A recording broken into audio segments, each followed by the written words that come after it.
BEd की online classes में आपका स्वागत है। तो आज से हम यूनिट 3 स्टार्ट करने वाले हैं। हमारे सब्जेक्ट की यूनिट 3 जिसका नाम है लर्निंग एंड मोटिवेशन। तो यूनिट 3 का हमारा टॉपिक रहेगा लर्निंग एंड मोटिवेशन।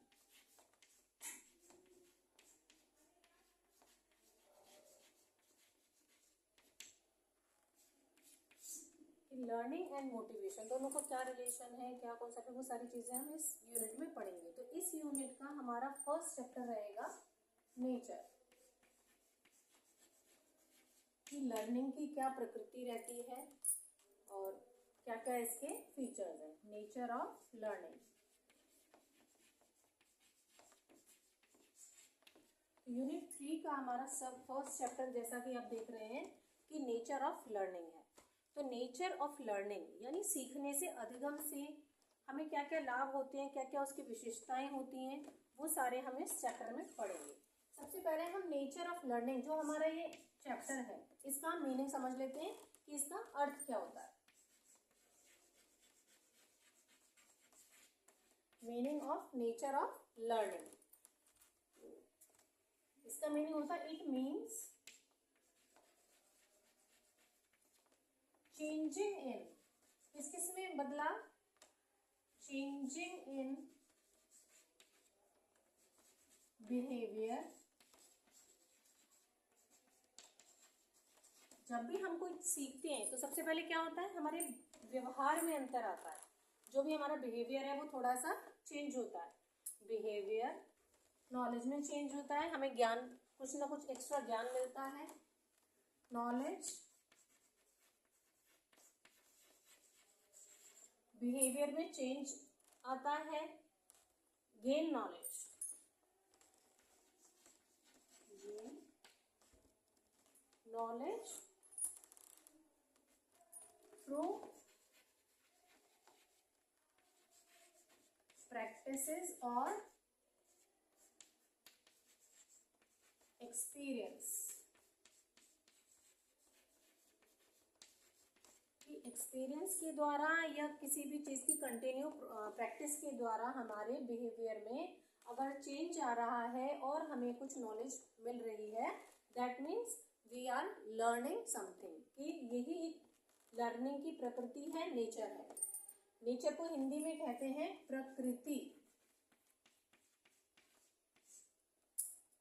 यानी लर्निंग का जो बैकग्राउंड है, प्रकृति है, बेस है, वो क्या है कि जब भी हमारे व्यवहार में कुछ बदलाव आए या हमें कुछ ज्ञान प्राप्त हो, कोई भी कार्य या किसी भी चीज को बार बार दोहराने पर, तो वही लर्निंग कहलाती है, उसी को हम लर्निंग कहते हैं। इससे क्या होता है, एक आदमी, एक पर्सन का, इट गेन्स, कि जब लर्निंग हम करते हैं इससे क्या होता है, एक व्यक्ति का, it gains new skills, new skills in a person, कि एक व्यक्ति में नए नए स्किल्स जो हैं वो डेवलप होते हैं। किसके द्वारा, लर्निंग के द्वारा।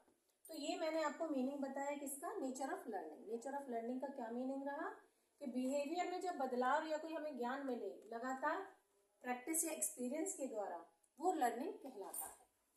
इसके बाद में हम देखेंगे प्रोसेस ऑफ लर्निंग, कि अब लर्निंग की, ये तो मैंने आपको नेचर ऑफ लर्निंग का मीनिंग बताया। अब हम प्रोसेस देखेंगे कि लर्निंग के क्या क्या प्रोसेस होते हैं, हम किस किस के द्वारा चीजें सीखते हैं। तो सबसे पहले हमारा प्रोसेस ऑफ लर्निंग में रहेगा प्रोसेस ऑफ लर्निंग। सबसे पहला हमारा मोटिवेशन, कि सबसे पहले हम किससे सीखते हैं, मोटिवेशन से सीखते हैं। कि किसी भी चीज से अगर हम मोटिवेट होते हैं, अभी प्रेरण होते हैं, किसी भी चीज से हमें प्रेरणा मिलती है, उसी से हमें सीखने की बहुत लालसा जागरूक होती है हमारे अंदर। तो मोटिवेशन हमारा सबसे फर्स्ट प्रोसेस है जिसके द्वारा कि हम लर्निंग के प्रोसेस को आगे बढ़ाते हैं। मोटिवेशन किसी भी के द्वारा मिल सकती है हमें। अच्छा, ज़रूरी नहीं है कि पॉजिटिव, जैसे कि हमारे अंदर कुछ गुड हैबिट्स हैं वो डेवलप हो रही हैं या बैड हैबिट्स डेवलप हो रही हैं, वो किसके द्वारा हो रही हैं, हम किसी को देख के उससे मोटिवेट हो रहे हैं कि भाई वो बाहर घूमने जा रहा है बाइक लेके तो हमें भी जाना चाहिए, या फिर एक पॉजिटिव वे में भाई ये लड़का 8 घंटे पढ़ता है मैं 10 घंटे पढ़ूंगी, तो ये हम मोटिवेट हो रहे हैं फॉर गुड हैबिट्स और बैड हैबिट्स दोनों के लिए। ज़रूरी नहीं है कि हम मोटिवेट सिर्फ गुड हैबिट्स के लिए मोटिवेट हो रहे हैं, हम मोटिवेट किसी भी फील्ड में हो सकते हैं, चाहे वो पॉजिटिव वे में हो या वो नेगेटिव वे में।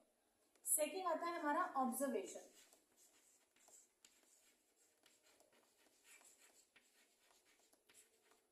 सेकंड है हमारा लर्निंग का प्रोसेस जो है हमारा ऑब्जर्वेशन, कि इसमें क्या होता है, एक एग्जांपल मैं वही बता देती हूँ कि आप ऑब्जर्वेशन किसी को भी देख के ऑब्जर्व करके जो भी हम उसको देख के हम एक्सेप्ट करते हैं, उसको ऑब्जर्व करते हैं, जो हमें पता चलता है वो भी लर्निंग का एक प्रोसेस है।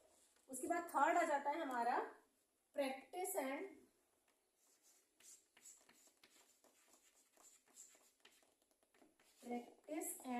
एक्सपीरियंस।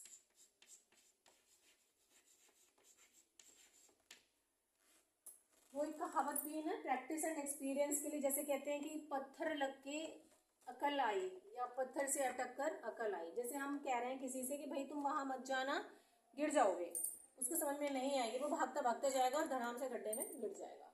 तो फिर हम उसके ऊपर एक मुहावरा प्रयोग करते हैं कि पत्थर रख के ही अकल आती है, कि जब तक वो अगर वो गिरता नहीं तो उसको अकल नहीं आती। सेम फॉर दैट कि हम यहाँ पर वही मुहावरा अप्लाई करेंगे कि प्रैक्टिस और एक्सपीरियंस, कि हम जो कोई भी काम कर रहे हैं जब तक हम प्रैक्टिकली उसमें इन्वॉल्व नहीं होते या हमें उससे कोई तजुर्बा नहीं मिलता, अच्छा या बुरा कोई भी हो, तब तक हम वो चीज़ नहीं सीखते। इसके बाद फोर्थ हमारा रहता है लर्निंग किससे मिलती है, फीडबैक एंड इम्प्रूवमेंट। फीडबैक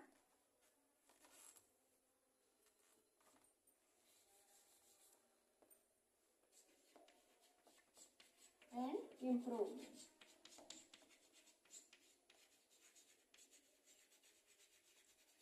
तो सुधार तो सब जगह किया जा सकता है, कोई भी ऐसा काम परिपूर्ण नहीं है, परफेक्ट नहीं है जो कि एक बार में परफेक्शन से हो जाए। तो हर चीज़ के फीडबैक और इम्प्रूवमेंट से ही हमें लर्निंग मिलती है या लर्निंग हमें होती है। किसी भी चीज़ के फर्स्ट टाइम में हम लोग परफेक्ट नहीं होते हैं। परफेक्शन मेक्स मैन परफेक्ट, जो कि कहावत भी है कि practice makes a man perfect, कि प्रैक्टिस से ही एक व्यक्ति परफेक्ट बनता है। इसके बाद हम देखेंगे फैक्टर्स अफेक्टिंग फॉर लर्निंग, कि ऐसे कौन कौन से फैक्टर्स हैं जिससे लर्निंग अफेक्ट होती है।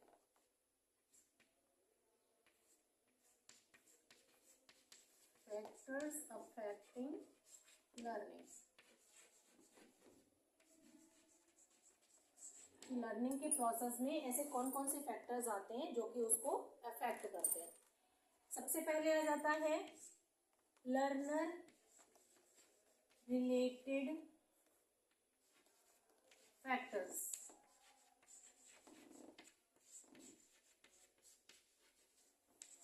लर्नर रिलेटेड फैक्टर्स मीन्स जो लर्नर है, जो लर्निंग सीख रहा है, जो लर्नर है उससे रिलेटेड जो भी फैक्टर्स हैं, उसको कोई प्रॉब्लम आ रही है या वो इजीली उसको लर्न कर पा रहा है, तो मेनली हमें पहले लर्नर को समझना होगा कि क्या हम जो उसको सिखाना चाह रहे हैं क्या वो कंफर्टेबल है उस चीज़ में।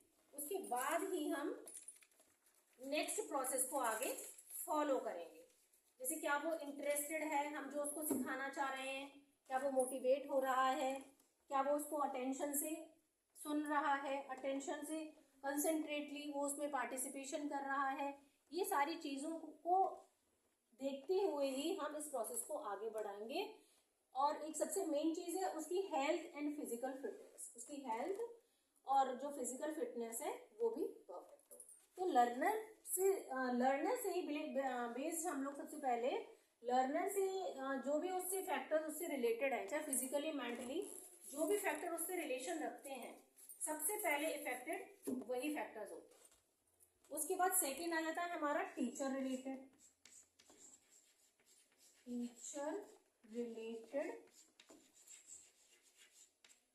फैक्टर्स। जैसे लर्नर का सारी चीज़ें हो गई, उसका इंटेलिजेंस अच्छा है, उसकी फिजिकल हेल्थ अच्छी है, उसका कंसंट्रेशन पावर अच्छा है, वो अटेंशन से देखता है, वो हमारी जो हम उसको लर्निंग करा रहे हैं वो हमसे मोटिवेट है। तो ये सारी चीज़ें हमारी लर्नर में आ गई कि लर्नर रिलेटेड फैक्टर्स की ये सारी चीज़ें तो थी किससे रिलेटेड थी, लर्नर से। उसके बाद में हम देखते हैं टीचर से रिलेटेड कौन कौन से। तो टीचर से रिलेटेड सबसे पहले आ जाता है टीचिंग मेथड, कि जो टीचर पढ़ा रहा है उसके जो मेथड्स हैं क्या वो क्लियरली उनको एक्सेप्ट कर रहा है, क्या वो इजी वे है, सिंपल और इंटरेस्टिंग वे है। जो टीचिंग मेथड है वो कैसा होना चाहिए, सिंपल और इंटरेस्टिंग, जो कि सबसे इंपॉर्टेंट फैक्टर है टीचर रिलेटेड फैक्टर में। टीचिंग मेथड जो है वो हमेशा सिंपल और इंटरेस्टिंग होना चाहिए, जिससे कि बच्चों को सीखने में आसानी हो। उसके बाद सेकेंड आ जाता है teachers attitude. Teachers attitude, attitude से आप समझ रहे होंगे फिजिकली टीचर का बिहेवियर जो है वो केयरफुल होना चाहिए और फ्रेंडली होना चाहिए, सपोर्टिव होना चाहिए। तो टीचर एटीट्यूड से behaviour should be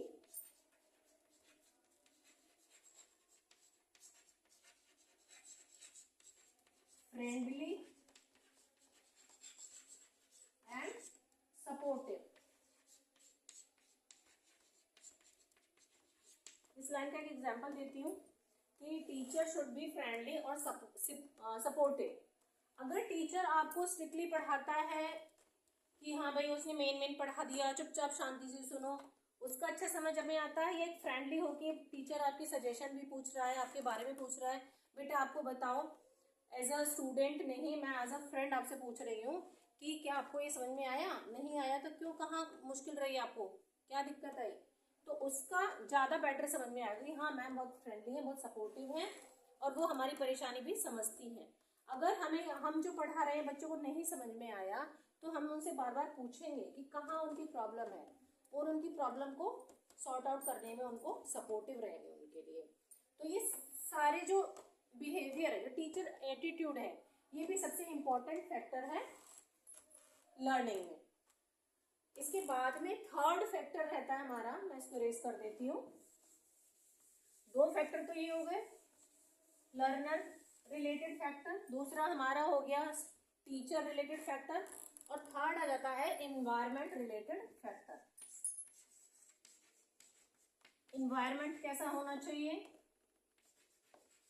environment related factor. तो इसमें जो है क्लासरूम का एनवायरनमेंट कैसा होना चाहिए, एक साफ सुथरी क्लास होना चाहिए, शांति माहौल होना चाहिए, सिटिंग अरेंजमेंट जो है वो प्रॉपर होना चाहिए, तभी बच्चे का मन प्रॉपरली पढ़ाई में लगेगा।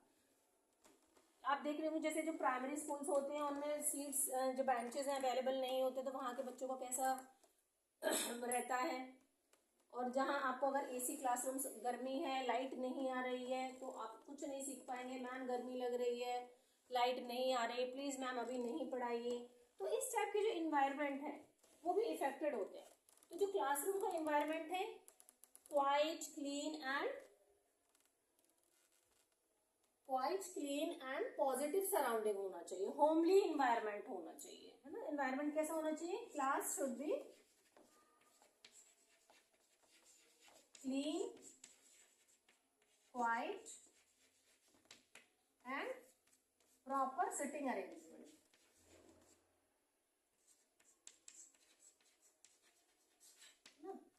ऐसा ना हो कि बड़े बड़े हाइट वाले बच्चे आगे बैठ जाएं तो पीछे शॉर्ट हाइट वाले बच्चों को प्रॉब्लम हो कि मैम बोर्ड में क्या लिखा रही हैं। तो जो सिटिंग अरेंजमेंट होता है वो भी बहुत इफेक्टिव है, हमें अकॉर्डिंग टू द हाइट बच्चों की जो सीट्स होती है उनको शफल करते रहना चाहिए।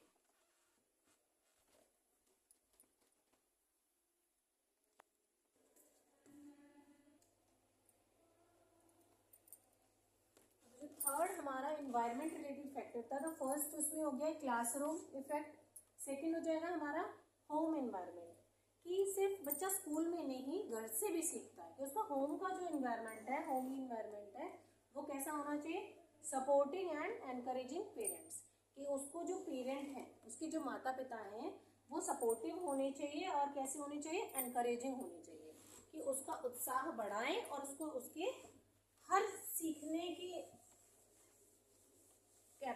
सीखने में उसको, लर्निंग में उसको हेल्प करें। जो भी वो सीखना चाहता है उनसे उनकी हेल्प लेना चाहता है, वो उसमें उसको हेल्प करें। अब लास्ट में हम इसका एक समराइज टेबल बना लेते हैं कि जो तीनों चीज़ें नेचर ऑफ लर्निंग में मैंने आपको बताई, nature of learning, process of learning and factors affective for learning. तो इसका एक समराइज हम टेबल बना लेते हैं जिससे हमें ये सीखने में आसानी रहेगी। तो इसके बाद हम समराइज टेबल इसका बनाएंगे जिसमें हो जाएगा हमारा जो एस्पेक्ट हमने जो जो सीखे, क्या इफेक्टिव है, उसका मीनिंग क्या हो जाएगा, और लास्ट में उसका रहेगा एग्जाम्पल। तो सबसे पहला एस्पेक्ट हमने क्या था, nature of learning, nature of learning.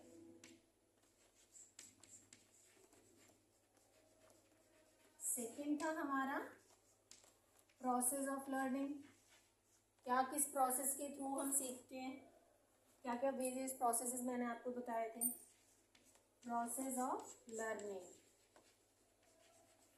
उसके बाद थर्ड था हमारा factors, factors affective for learning.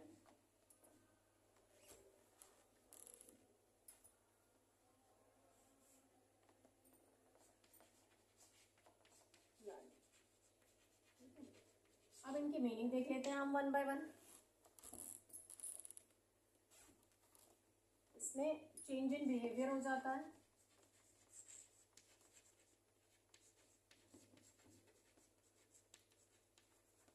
इसका मोटिवेशन, मोटिवेशन या ऑब्जर्वेशन, ठीक है, मोटिवेशन। और थर्ड इसका हो जाता है कंडीशंस, कि किस कंडीशंस में, कंडीशंस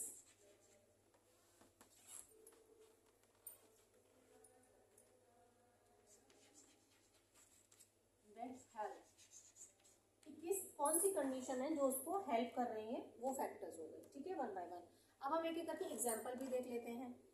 इसमें चेंज इन बिहेवियर में आ जाएगा हमारा learning to reading, learning to writing या लर्निंग टू स्पीकिंग। तो हम यहाँ पर एग्जाम्पल लिख लेते हैं, लर्निंग फॉर रीडिंग।